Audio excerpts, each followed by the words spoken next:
5 years alone. No voices, no laughter, just the wind, the stars, and the endless silence of Proxima. Eric Morgan thought isolation was freedom, until a burning light tore through the alien night sky and crash-landed in his fields. When the smoke cleared, 3 beautiful blue-skinned alien mothers stood before him, clutching their children and begging for shelter. That night, the last human on this world made a wish for company, and the universe answered in ways he could never imagine. But was it fate, or something far more dangerous? If that opening pulled you in, hit like to boost this story to more sci-fi fans, and subscribe for weekly HFY tales where humanity proves once again, why we're the legends of the stars. Drop a comment too. What would you do if 3 alien single moms knocked on your door in the middle of the galaxy? 5 years. That's how long Eric Morgan had lived without hearing another heartbeat but his own. Proxima B was supposed to be his fresh start. Wide skies, alien wheat fields, no debts, no heartbreak. Just peace. But peace had turned into something colder, heavier. Silence, the kind that eats through your thoughts until even the sound of your own voice feels foreign. He sat on his porch that evening, bourbon glass in hand, watching the twin suns melt behind the jagged horizon. His automated farm whirred softly in the distance, doing its endless cycles of work without needing him much anymore. Machines didn't argue. Machines didn't leave. Machines just obeyed. 5 years, he muttered, raising the glass in a mock toast to the void. Happy anniversary, Morgan. You and your brilliant decision to live on the edge of nowhere. The stars above shimmered brighter than he'd ever seen back on Earth. There were thousands, millions of them, and somewhere among those lights, life had to be watching back. He smiled bitterly. Wouldn't that be something? He whispered. Someone, anyone, showing up for a drink. As if the universe had a sense of humor, a streak of silver light ripped through the night sky. At first, Eric thought it was a meteor, until it changed direction. The object grew larger, descending fast, trailing smoke and fire until it slammed into the far field beyond his crops. The ground trembled beneath his boots. Adrenaline hit him like electricity. He grabbed his pulse rifle and sprinted toward the crash. The air was sharp with burning ozone and alien fuel. The ship was sleek, definitely not human. Its hull shimmered with blue symbols that pulsed faintly like a heartbeat struggling to continue. The hatch hissed open with a metallic sigh. 3 figures stumbled out, coughing, leaning on one another. They weren't pirates. They weren't soldiers. They were women. At least something like women. Tall, graceful, with skin like twilight, and eyes that glowed violet beneath the smoke. Their hair, pure white, shimmered as though dusted with starlight. Behind them, 3 smaller forms emerged. Children, frightened, clutching toys that seemed far too delicate for this harsh world. Eric froze. The oldest of the women stepped forward. Her voice, soft but steady, carried an accent that didn't belong to any human tongue. "Please," she said, "we need shelter. Our ship was hit by a storm.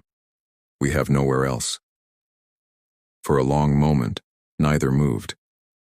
Just the wind whispering across the field, the faint hum of dying engines, and the pounding of Eric's human heart.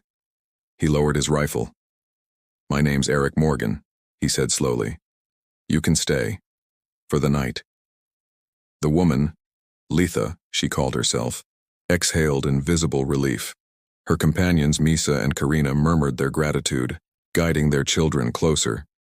As they passed under the twin moons, Eric saw their skin shimmer faintly, bioluminescent like coral touched by light. The farmhouse door creaked open for the first time in years to more than one soul. Inside, the air felt different, alive. The children whispered in awe at the strange human relics scattered around. Books, photographs, tools. The mothers moved with a quiet grace, their movements synchronized as if choreographed by instinct. Eric found himself strangely self-conscious, brushing dust from the counter, offering water, food, anything to make them comfortable. He had lived in silence for so long, and suddenly the room was filled with voices, soft laughter, and the gentle sound of life returning. Later, after the children fell asleep, he sat outside again. The alien ship loomed in the field like a fallen star, still smoking faintly. The house behind him glowed softly through the windows, a house that for the first time in half a decade didn't feel empty. He thought of the wish he'd made that night, a half-drunk whisper to the stars. I wish I wasn't so damn alone. And then, just hours later, 3 luminous strangers and their daughters had fallen from the heavens. Coincidence? Or had the universe, in its own strange way, answered? As he sat there under the alien sky, Eric realized he was smiling. A real smile, awkward and unfamiliar on his face. Somewhere inside, something long dormant stirred back to life. Tomorrow, he'd help them fix their ship. Tomorrow he might ask where they came from or what kind of world they'd lost. But tonight he simply listened. To the faint laughter drifting from his kitchen, the soft hum of alien voices mingling with human silence. And for the first time in years, Eric Morgan didn't feel like the last man alive. The next few days passed like a dream, or maybe a memory Eric had been waiting to remember. The alien mothers, Litha, Misa, and Karina, turned his quiet exile into something that pulsed with warmth and rhythm. The children's laughter echoed through the halls.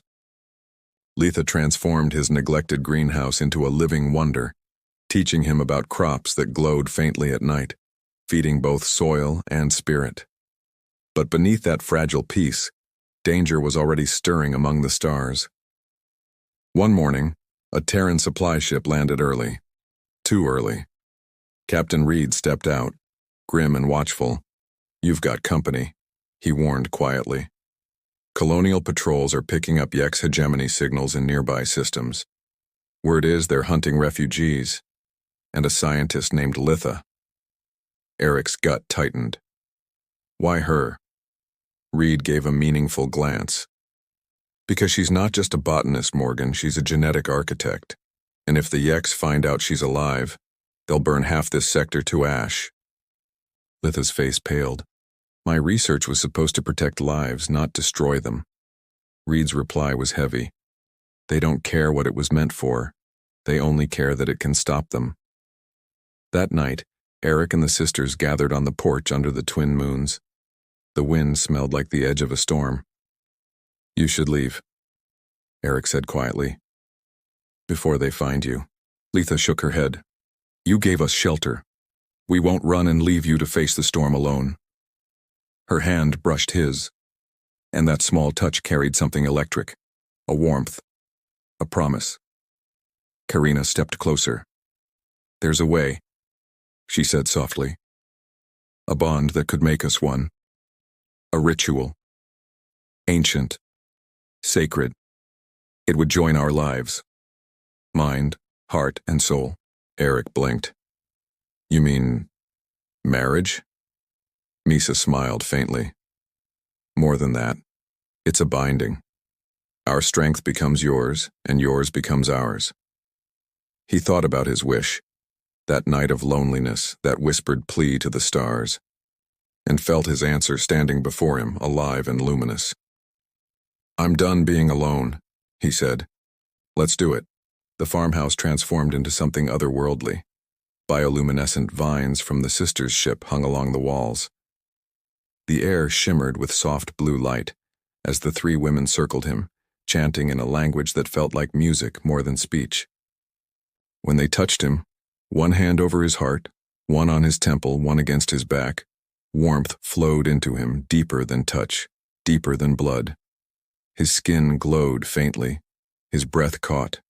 He saw flashes, the sisters' memories, their lost world, their families, their courage. And within that flood of alien life, something ancient recognized something human: resilience, love, hope, and accepted it. "Blood to blood," whispered Litha. "Mind to mind," said Misa. "Soul to soul," Karina finished. When the light faded, Eric gasped, and realized he could feel them inside him, not as voices but as presence, comforting, alive. His human body hummed with alien light. He wasn't just Eric Morgan anymore. He was their Eric, the bridge between species. The alarm shattered the peace, a shrill warning, slicing through the night, Misa ran to the console. Yex scouts, 3 ships inbound. The family rushed toward the fields where the repaired vessel waited. The sky blazed as enemy craft descended, cutting through the clouds like blades. Get to the ship, Eric shouted. They sprinted through the tunnel beneath the farmhouse as explosions ripped through the surface. The world shook. Dirt rained down. The children clung to their mothers, wide-eyed and silent. When they emerged, dawn was bleeding across the horizon. Their ship, half hidden by the ridge, pulsed with readiness. Misa slammed her palm on the control panel. Eric stepped forward, something primal awakening in him. The alien systems lit up, responding not to code but to him. The binding had linked his mind to the ship's neural core. Hang on, he said. The craft roared to life, lifting through smoke and fire. Enemy beams lashed upward, grazing their shields, but Eric was faster. The controls felt like extensions of his own hands. He dove between clouds, twisting through narrow canyons of light, the ship moving like a living creature under his command. They're gaining, Misa warned. Not for long, Eric muttered, pushing the engines to full. Ahead, an asteroid belt glittered like a minefield of diamonds. He guided them through impossible gaps, instincts sharpened by the sisters' shared memories. One pursuing ship clipped a rock and exploded in brilliant silence. Another veered off course. The last fell behind, losing their trace entirely as Reed's scrambler activated. They'd made it. Hours later, as the stars stretched into long streaks of light, they entered hyperspace. Safe, for now. Eric looked at Litha beside him. She smiled faintly, her violet eyes glowing in rhythm with his faintly luminescent skin. You saved us, she whispered. He shook his head. We saved us. For the first time in his life, Eric Morgan felt whole, not human alone, not alien together, but something greater, something unbreakable. And somewhere across the vast darkness of space, the universe listened to one man's wish, and smiled. And that, my friends, was a human lived alone for years, until 3 beautiful alien single moms asked to stay the night. A story of loneliness turned into connection, of one human heart becoming the bridge between worlds. If this story made you feel something, hit like and tell me in the comments what you'd wish for if the stars were listening. Don't forget to subscribe for more cinematic HFY stories, where humans don't just survive the cosmos. We change it, because in the end, it's not alien strength or ancient science that shapes destiny. It's humanity's oldest power: hope.